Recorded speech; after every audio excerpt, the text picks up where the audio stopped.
Hai, tips 1 minit hari ni. Okey, hari ni kita ada satu Honda City. Honda City ni owner ni asalnya datang nak top up gas je. So saya tanya dia ada bocor ke sebelum ni? Oh, dia kata tak ada. So bila saya check dengan mesin, dia punya pressure, high pressure dia 170, tak ada bocor. Dia punya low pressure dalam 30 lebih, pun tak ada bocor. Tapi aircon dia tak sejuk langsung. So di sini, nak tahu apa punca dia? So saya dapat puncanya adalah dia punya valve ni dah kering. Kat dalam valve ni, tak nampak eh?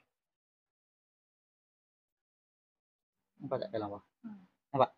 Okey, puncanya dalam valve dia ni dah kering dah. Nampak? Ni dah kering. Sebab tu, kalau boleh kereta kita ni kena sentiasa orang kata apa, cukup mileage je kita flushing. Biasanya dalam 2 tahun ataupun 20-30 ribu kilometer kita flushing.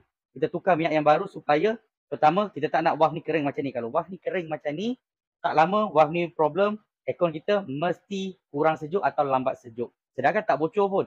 So, kalau kereta anda ada problem dengan aircon, boleh bawa datang jumpa kami di Fizik Motorsport Sunway Post. Dapat hari ni settle.